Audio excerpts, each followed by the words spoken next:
इस सृष्टि में सबसे बड़ा कौन है। एक बार देवर्षि नारद के मन में यह जानने की जिज्ञासा हुई कि इस सृष्टि में सबसे बड़ा कौन है। अपनी इस जिज्ञासा को लेकर वे वैकुंठ में भगवान विष्णु के पास पहुँचे और अपना मनोभाव व्यक्त किया। भगवान विष्णु ने कहा, नारद, सबसे बड़ी तो पृथ्वी ही दिखती है, पर वह समुद्र से घिरी हुई है, अतएव वह भी बड़ी नहीं है। समुद्र को भी बड़ा नहीं कहा जा सकता, क्योंकि उसे अगस्त्य मुनि पी गए थे। इससे तो अगस्त्य मुनि सबसे बड़े हो गए, परंतु अनंत आकाश में एक नन्हे से भाग में वे जुगनू की तरह चमक रहे हैं, इसलिए वे भी बड़े नहीं हैं।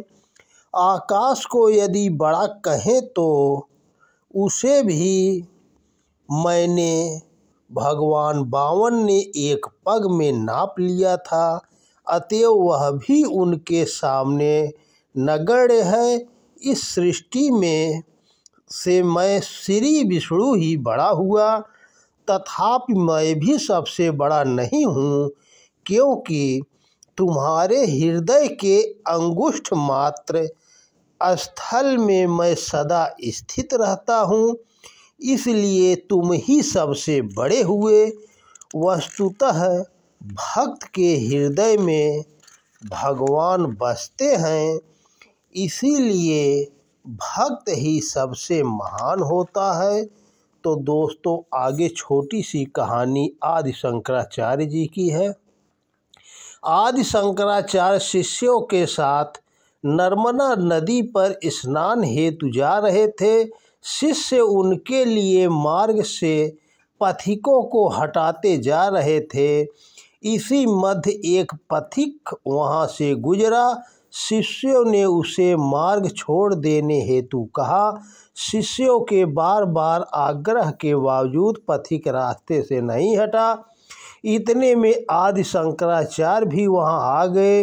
उन्होंने उस पथिक से पूछा, आप कौन हैं? पथिक ने अत्यंत धैर्य से उत्तर दिया, जो आप हैं वही मैं हूँ।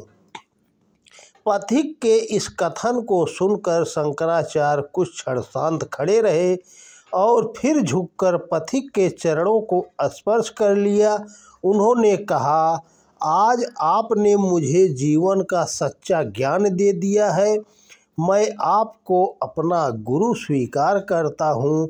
वह पथिक निम्न कुल का था। शंकराचार्य पथिक को आजीवन अपना गुरु मानते रहे।